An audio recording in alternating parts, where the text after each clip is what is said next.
Hey there, folks. Welcome to another terrifying episode of Darkest Real Dark Web Horror Stories. Before we begin, huge thanks to those who provided feedback on the audio quality. Let me know in the comments if the new tweaks are an improvement, or if the audio still needs some work. Your thoughts really help me out.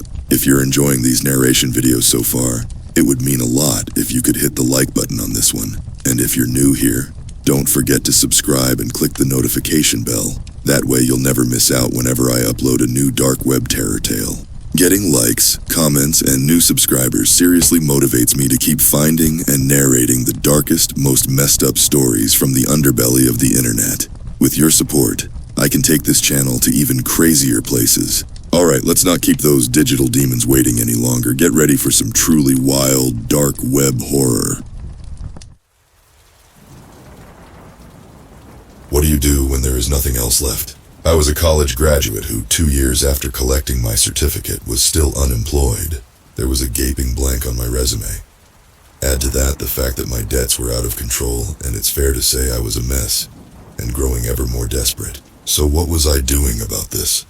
How was I digging myself out of a hole? I was staying up all night trawling through the internet. Is there a point at which the internet does end and sanity begins? I neither knew nor cared. I watched thousands of clips, read conspiracy theories and news reports until they blurred into one stream of hyperbole. I slept fitfully during the day and went back online the minute I woke up. I would surf, even though I needed to go to the bathroom, until it hurt. I forgot to eat or drink, and soon I had a permanent background headache. Like a lot of addicts, it was not long before I moved on to the harder stuff. The deep web. I was sickened by a lot of what I saw, but still immersed myself more and more. When I stumbled across the site that changed my life, it looked fairly innocuous at first. There was a simple hero image of the outline of a human body, and a drop-down menu in the top right-hand side, accessed via 3 short lines. For other people, it's one more bet, one more drink. I clicked on one more link. I was surprised to see only 2 options, buyer and seller. I wasn't going to be buying anything real soon, so I followed the Warren-marked seller. This submenu left me open-mouthed. It listed items that could be sold and gave the price the seller would receive. All I needed to do was add details for my preferred way to receive payment, then tick the box next to the item. The first item on the list was likeness. For the price shown, I could pay the 2 months I was overdue on my rent and buy wine and pizza every night for a week with what was left over. Now I was not sure what was meant by likeness. Other items that I could sell via the website were more straightforward. Things like my social security number, my date of birth, even my name. A lot of these seemed like a way to commit fraud for the buyers. All very dubious, but at least I thought they were paying to use these details rather than simply stealing them, as so often happened. Likeness seemed more ethereal, though. I decided it meant the right to use my image. A photograph of my face. I also decided I really wanted a beer and pizza and to be able to tell my landlord to get off my back because I have paid your damn rent. I added my details for the money transfer and ticked the box next to likeness. Press submit. A transaction processing symbol turned into transaction complete. A new box appeared giving me the option to comment. I typed, "Do you need me to send you my photograph?" thinking this would answer my question about what exactly I had just sold. A moment later the reply came. "We already have it." I flashed back to some of the things I had done in front of the computer screen, then decided I would rather not think about it. Feeling nervous? Sure, I was being scammed, about to kick myself for being so naive. I checked my balance. What do you know, the money was in there.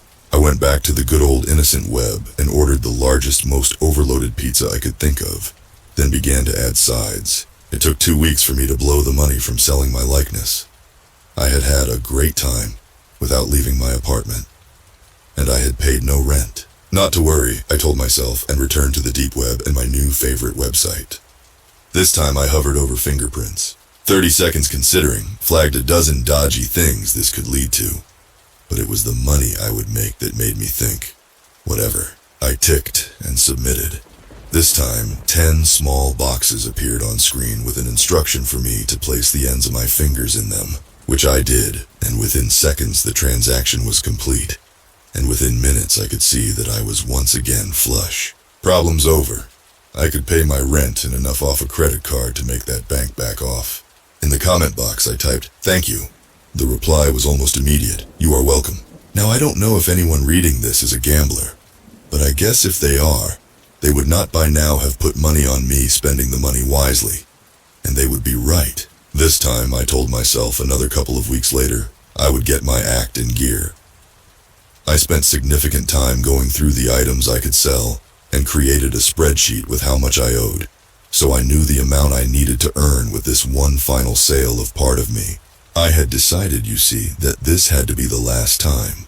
There was a relatively small number of things left I could sell that I was prepared to sell. My name, date of birth, and social security number were still no-goes. I did not want to risk losing the ability to have a bank account and find employment.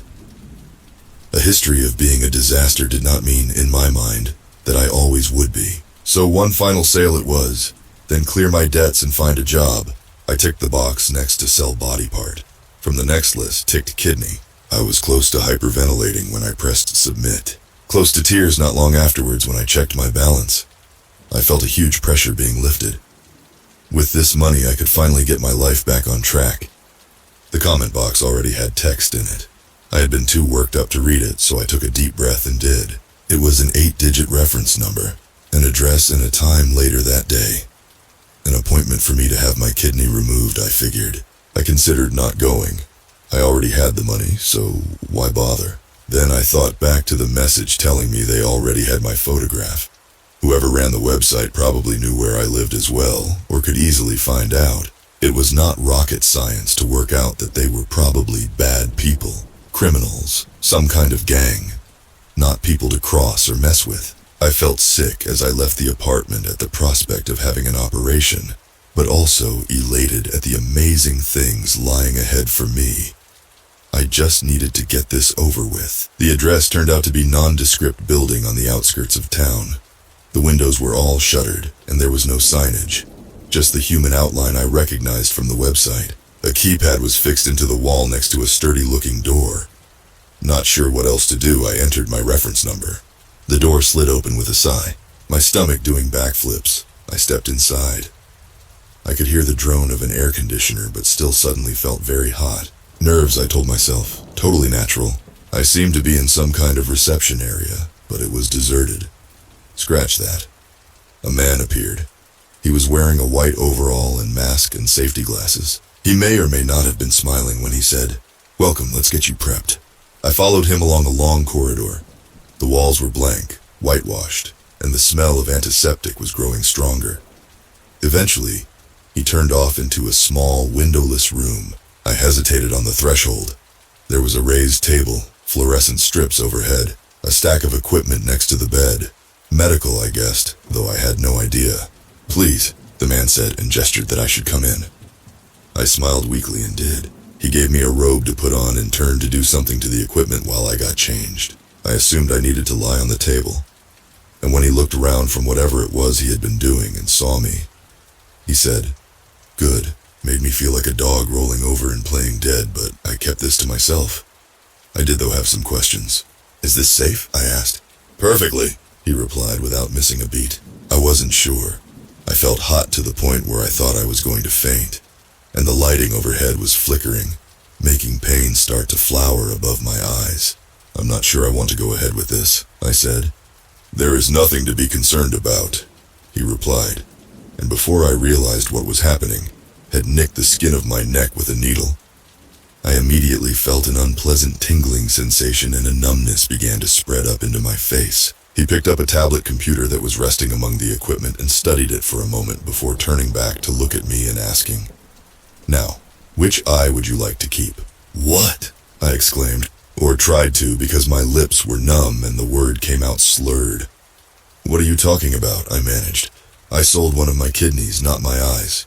I did not wait for an answer. I was horrified and decided I wanted out of there. I tried to sit up, but the numbness had spread to my spine, and then my arms. I was helpless to do anything but lie there and watch, as he once more studied the tablet. No, he said in a quiet, relaxed voice. "The records show that you agreed to sell a body part, but did not specify which one." I ticked kidney, I tried to say, But by now my mouth would not move, and I could not feel my tongue. I could feel my heart beating faster and faster, felt like I could not breathe. Cold sweat trickled down into my eyes, blurring my vision. I could see this.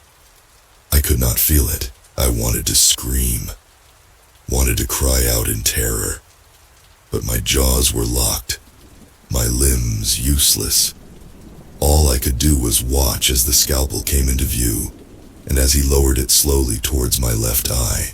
"It will all be over soon," he said, and then the blade became a shadow over my eye, a darkness that was soon all I could see.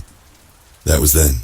This is now. I am writing this in an internet cafe, after trashing my laptop's hard drive and ditching it. There's just me in here and the owner. I think he would like me to leave from the dirty looks he is giving me.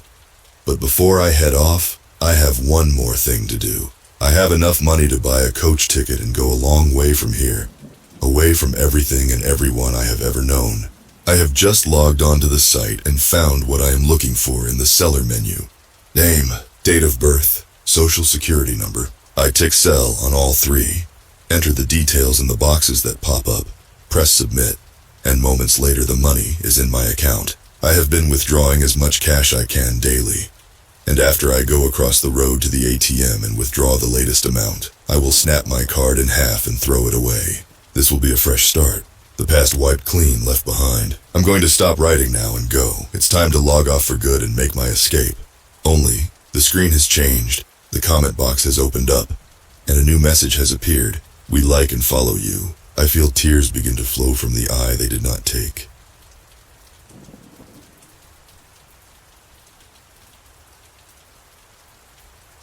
The story title is, I Ordered Myself on the Dark Web. I know you're frowning, the title is weird, I know.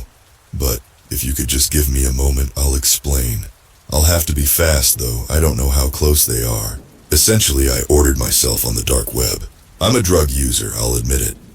Weed is my usual go-to, but I buy that off my friend. If, however, I want to get something a little heavier, like acid or coke, I just order it off the dark web. It's surprisingly simple. A few clicks, some Bitcoin transfers, and then, boom, I have acid in my P.O. box. But I'm also a curious guy. The dark web has always intrigued me. Up until a few days ago, I had only been on there to buy drugs off sites some of my friends gave to me. But late one night I was sober and at home, which was a rare thing for me. So, since I was bored, I decided to boot up my Tor browser and try and see what sort of fucked up shit I could find on the dark web. If you've ever been on the dark web, you'll know that you can't just search up red rooms or hitman for hire and get results. No, you have to find links to these websites first. So I hopped back onto Google again to try and find some links to a messed up website. I know it's weird that I was actively searching for the worst, but as soon as I got on the dark web that night, I had a sense of morbid curiosity overcame me. Anyway, I spent a little while trying to find some links. Anything that I found, though, was either too tame for me, or the links didn't work. At this point, I was about ready to give up, and I wish I had. But, in one final attempt, I clicked on Reddit, hoping onto our deep web. I didn't think I would find anything, so I just scrolled through hot for about half an hour before sorting by new. Then, I found it. One simple text post titled, Slayers, Assassination and Life-Ruining Services. In the text box in the post was what seemed to be just a random assortment of numbers and letters. Z3 Zkit Saw BKQ2 YY3, for those of you curious. It took my tired brain a second to figure out what it was, but I realized pretty quickly. It was a link, presumably to a hitman website. So, I decided to paste the link into my dark web browser, and what do you know? It worked. But, before I decided to go any further, I figured I should go back to OP's profile to see if they have posted any other dark web links. However, when I went back to the post in question, OP's profile was deleted. Weird. Anyway, I reopened my dark web tab and hopped onto the site. Up along the top of the website was its name, Slayers, Assassination, and Life-Ruining Services, and next to it what looked to be a skull inside of a crosshair. I chuckled when I saw that. The site must be fake. Upon scrolling down, however, I was not disappointed. There was a paragraph of white text on a black background, and a small box to the right of the text that just said, "Place an order." The text was the main part though, as it took up most of the page. It read, "Slayer's Assassinations and Life-Ruining Services offers everything from acid attack, crippling, blinding, castration, torture, rape, beatings, and good old death. We have the lowest prices out of any other company running similar services, and we are worldwide. We have a dedicated and experienced group of staff based all over the world, so if you need someone to be assassinated, or maybe you just want them scarred for life, don't hesitate to contact us." Again, I laughed. This had to be satire, right? Hell, I was even tempted to order it on someone just to see what would happen. Ironically, I actually have a half-decent job, so I can afford to. Better not to risk it, though, I thought to myself. I was about to close my computer and call it for a night when I heard a knock at the door. I live alone, so it was unusual to get visitors, especially so late at night. But when I opened my door, it was just my good buddy Mark, who also happened to be my weed plug. As I opened the door, he didn't hesitate to let himself in and shove a big baggie full of pot in my face. This dude, if the best shit I've had in a minute, we gotta try some. I couldn't say no. Cut to a couple hours later, it's early morning, and Mark and I are chilling on my couch, both blazed as fuck. He suddenly decides to get up, and I assume he's going to get some leftover pizza. But he walks over to my desk and computer. "Slayer's Assassinations, are you gonna kill someone or something?" he mutters. "What?" I reply. "Your computer, dude, it's got some hacker shit on it." "It's the dark web, man, don't fuck with it." At this point, I'm still on my couch, half asleep and not paying full attention. However, I sat up pretty fast when he said the words, "Hey man, let's order a hitman on you." I hopped up and walked over to my PC. Part of my brain was screaming no, what the fuck are you doing? But the majority of my brain, which was also the high part, was thinking about how funny it would be to order a hitman on myself. So I agree. I made him get out my chair though, because I didn't want him seeing what my credit card numbers were as I transferred some Bitcoin. At the end, after I wrote down all my personal details like my address, age, and even a photo, I had to select what I wanted to happen to me. I just selected plain old assassination, as it was actually cheaper than some of the other things. I could have paid an extra couple of grand to be beaten before my death. But even my high brain didn't want to splash the cash too much on my own death. God, this is ridiculous. Anyway, I placed the order, and then replied to a confirmation email, and boom, it was done. A couple of clicks, and I had ordered myself on the dark web. Mark and I laughed about it for a while, but then he left about an hour later, and I fell asleep not too long after. I woke up around 9 a.m., which meant I got at least 6 hours of sleep, even if it felt like I got 3. I got up and out of bed, threw on some track pants and a cotton shirt. Yes, I sleep naked, and brewed myself a coffee before sitting down to play some games and just enjoy my Sunday.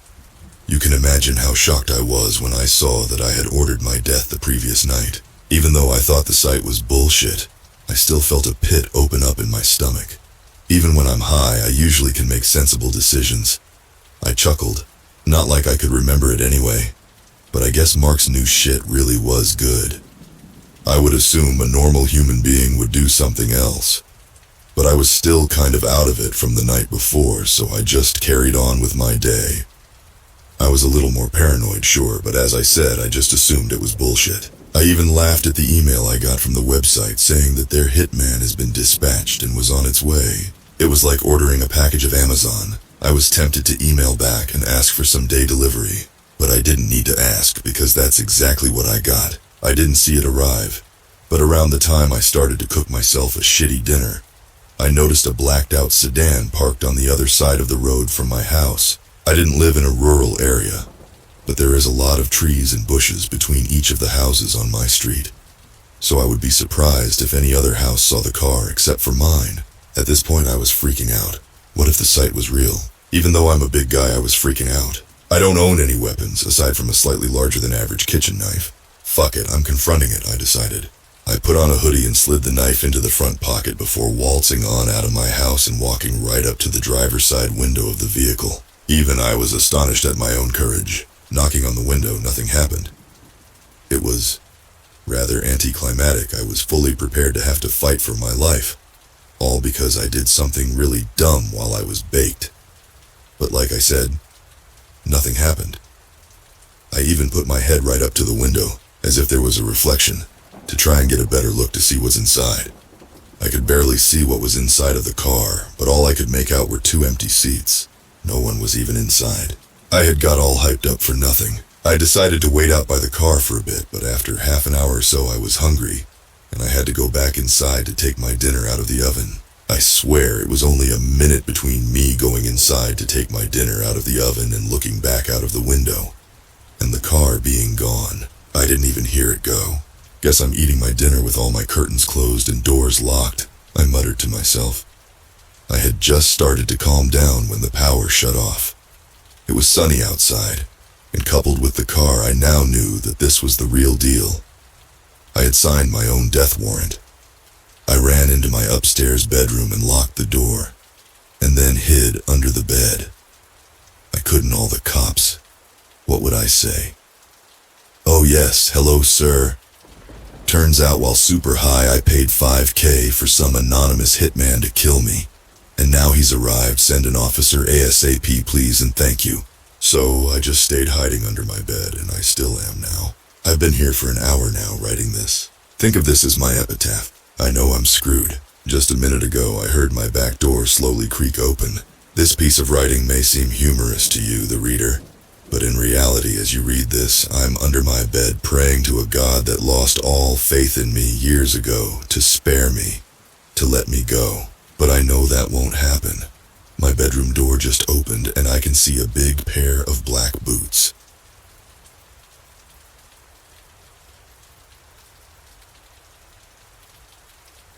The internet is an amazing place. There are endless opportunities, things to see, to read, friends to make, and so much more.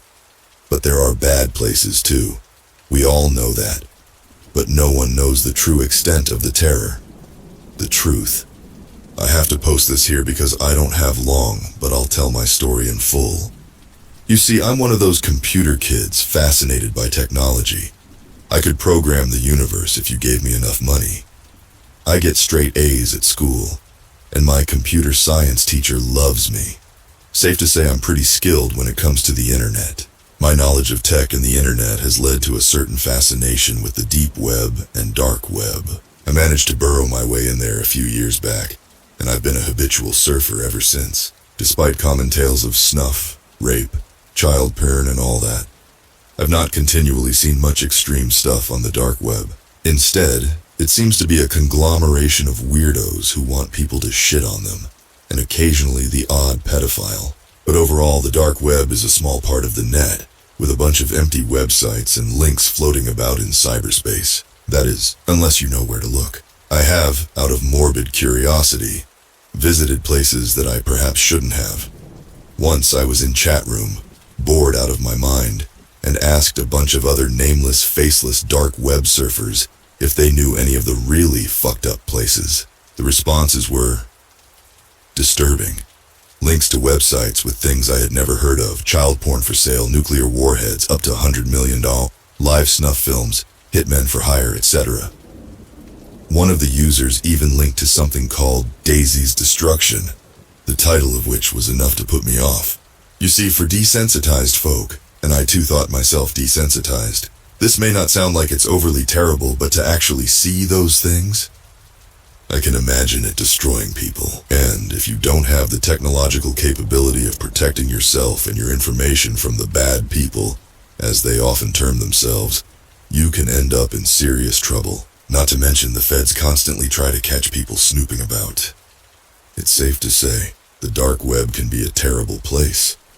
A collection of the world's most evil people. And I thought I'd seen it all, but man, I was wrong. There's another kind of terror that few people talk openly about. It's the purest form of fear, and no, it's not fear of the unknown. It's the one thing all organisms continually try to avoid. It's the fear of it that drives evolution itself. The end of life. The end of everything. It's the fear that we're obsessed with: apocalypse theories, the big freeze, alien invasions, nuclear war hypotheses, so much more. It's the fear of not existing that we, and all other life forms, strive to escape. And it's the end that I found. Let's consider the iceberg theory. Roughly 4% of the internet is at the safe zone. Below that is the deep web, which makes up about 90%. Then at the very bottom of the iceberg is the dark web. But what I found, by comparison, is like the Challenger Deep, the abyssal zone, far beyond the safe and warm light of the internet. It started 2 days ago. I was at the bottom of the iceberg again, when I came across a small link. There was nothing special about it, other than the fact that it was colored yellow. I clicked it. Suddenly, my computer screen lit up with some kind of 3D simulation, a 360-degree view, and it looked like the Matrix digital rain. Computer code in a language even I had never seen was pouring, and as it pooled at the bottom of the simulation, it formed a sentence. Access denied. You do not have permission to access this region. Well, I wasn't having that. I grinned wickedly. Game on. I searched around the simulation for anything at all, but the digital rain had seeped away. Suddenly, though, at one end of the simulation, a gap opened. At this point, I was convinced this was some kind of VR video game. I was too busy figuring out if I could get access to wonder whether or not I should. The gap gradually grew wider, letting in blue light from the surrounding area, and I began to see links to documents. They were nearly all named with random strings of letters and symbols, all except one.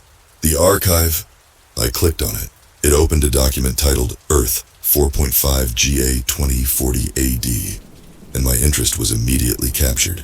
I scrolled through the document, which seemed to be a generally basic timeline of the history of the Earth, but with some scientific declarations that I was not familiar with. I realized that it would take me an incredibly long amount of time to scroll through 4 billion years of history, so I searched around for anything else. The pages with the timeline on were surrounded by that same language, one that I didn't know. Aha! In the top right, I noticed what looked vaguely like a search bar, so I clicked on that and typed in 2002, the year of my birth. The pages seemed to shoot upward at Mach 50 before halting on one page, where 2002 was one of the years listed. I was oddly shocked to see that it listed the major events of that year. North Korea admits the development of nuclear weapons in defiance of the treaty. NASA's 2001 Mars Odyssey space probe begins to map the surface of Mars using its thermal emission imaging system, and every other major event that went down in 2002. After scrolling through the following years, they too had all major events listed. What I saw next was unnerving. The years that hadn't happened yet were listed, as were their events. 2021 second wave of disease kills 6 million. My heart was racing. I was eager to read on. 2025 first contact with extraterrestrial life made. 2028 explosion in advanced technology leads to the terraforming of Mars. Climate change solutions proposed to UN with success. 2035 first humans sent to Mars. Even population distribution. I couldn't believe what I was seeing. Was this just some made-up BS? Or was it real? I managed to find it easily enough, but was that yellow link temporary? What was something like this doing on the dark web? After several hours of reading about amazing future achievements of humanity, the timeline ended completely at 2040. 2040 the end. What? At this point, I relaxed. This surely wasn't real. No way. It was just one of the weirder things on the internet. But as I was about to click off and return to the safe, normal surface web, a message appeared. My screen turned a deep navy blue, and a long string of white words lay before me in a chat room. Hello, Jack at 2334 Charles Avenue. We are the Vale, Section 20, MW, Earth. We noticed that you found the archive and props to you. It isn't normally that easy. In fact, you're the second human being to have done so. The first human did it all the way back in February 2014. Both times your access was made possible because of the sunflower link, which happens every so often. It seems there has been a breach in the code, a result of fairly poor human technology. We're working to fix that. Unfortunately for you, you have accessed our database and reviewed the archive, which you do not have permission to do. Our team are conferring at this moment to decide the best course of action. We are considering your nature. It is okay to make mistakes because you're human. We are not. The moment I had finished reading this, the message vanished and my computer blacked out. I was frozen still. They knew my name, which isn't possible. I never, ever use my real name on the internet. They knew my address, even though I have multiple concrete VPN servers directing my location elsewhere. What the hell? We are not. Slowly, I stood up out of my desk chair, walked over to my bed and lay down. I switched on my lamp. I felt more comfortable in the light. It's been 2 days. I haven't touched my computer, nor have I heard from the Veil. But I know they feigned their consideration. I've seen what I shouldn't have. I know the end is coming. I need to escape now. But I didn't just believe them because they knew my name and address. I believed them because they said I was the second human to have discovered them. Using my phone, I scoured the web for the Veil and Section 20 MW Earth, looking for said other human, but nothing came up. But then I tried something else. I searched redacted, and the result was a name and some kind of code. Zaharia Ahmad Shah, MH370. That was all. I know what I have to do. I'm sorry.